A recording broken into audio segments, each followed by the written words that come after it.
ဒေါအောင်ဆန်းစုကြည်ကိုဥဆောင်ဖမ်းဆီးခဲ့သူလူငယ်အများပြားကိုစစ်ကြောရေးမှာရဲရဲဆက်ဆက်ဖမ်းဆီး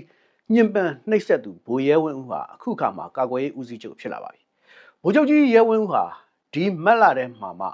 ကာကွယ်ရေးဦးစီးချုပ်အဖြစ်ယာရုတက်ခဲ့တာပါ။အခုတော့ဗိုလ်မင်းအောင်လှိုင်ရဲ့အရိုက်အရာကိုဆက်ခံပြီး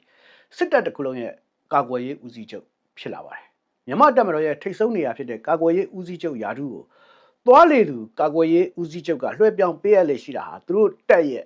ဓမ္မရာဖြစ်ပါတယ်။အဲ့ဒီဓမ္မရာအတိုင်းပဲသွားလေသူဗိုလ်မင်းအောင်လှိုင်ရဲ့အရင်ဒီဆုံးဗိုလ်ရဲဝင်းဦးဟာကာကွယ်ရေးဦးစီးချုပ်ယာတုကိုအမွေရလိုက်ပါပြီ။2021ခုနှစ်ဖေဖော်ဝါရီလ1ရက်နေ့မှာဗိုလ်မင်းအောင်လှိုင်ကမဟုတ်မမှန်တဲ့လောက်ကျန်ဇလန်းတွေကိုအကြောင်းပြပြီးတော့အာဏာသိမ်းခဲ့ပါတယ်။အဲ့လိုအာဏာသိမ်းရမှာဒေါအောင်ဆန်းစုကြည်ရဲ့နေပြည်တော်မြနန်းဘုံသာလမ်းခြံမှတ်33ကိုစီနင်းသိမ့်ပိုက်ခဲ့သူဟာစစ်ဘက်ရေးရာလုံခြုံရေးအရာရှိချုပ်ဒုတိယဗိုလ်ချုပ်ကြီးရဲဝင်းဦးပဲဖြစ်ပါတယ်။ဒေါအောင်ဆန်းစုကြည်ကို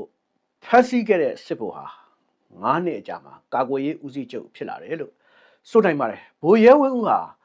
ဗိုလ်မင်းအောင်လှိုင်တရိခန်တိုင်းစစ်ဌာနချုပ်တိုင်းမှုဘဝမှာစတင်တွေ့ဆုံတည်ကျွမ်းခဲ့တာဖြစ်ပြီး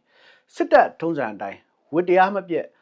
မျက်နှာချိုသွေးတာဖားတာစတဲ့အလုပ်တွေကိုလုပ်ခဲ့သူလို့ဆိုကြပါတယ်။ဗိုလ်ချုပ်မင်းအောင်လှိုင်ရဲ့ရောက်ခမအမှတ်နှစ်စစ်စေးရုံတက်နေရတဲ့အချိန်မှာဗိုလ်ရဲဝင်းဦးရဲ့ဇနီးဒေါ်နီလာကတစ်နှစ်လုံးကြာအောင်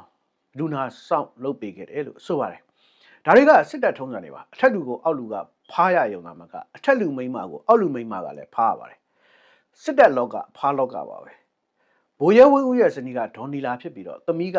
သိမ့်တင်စာရဲလို့ခေါ်ပါတယ်။သားကထက်ရဲနောင်လို့ခေါ်ပါတယ်။ဗိုလ်ရဲဝင်းဦးဟာ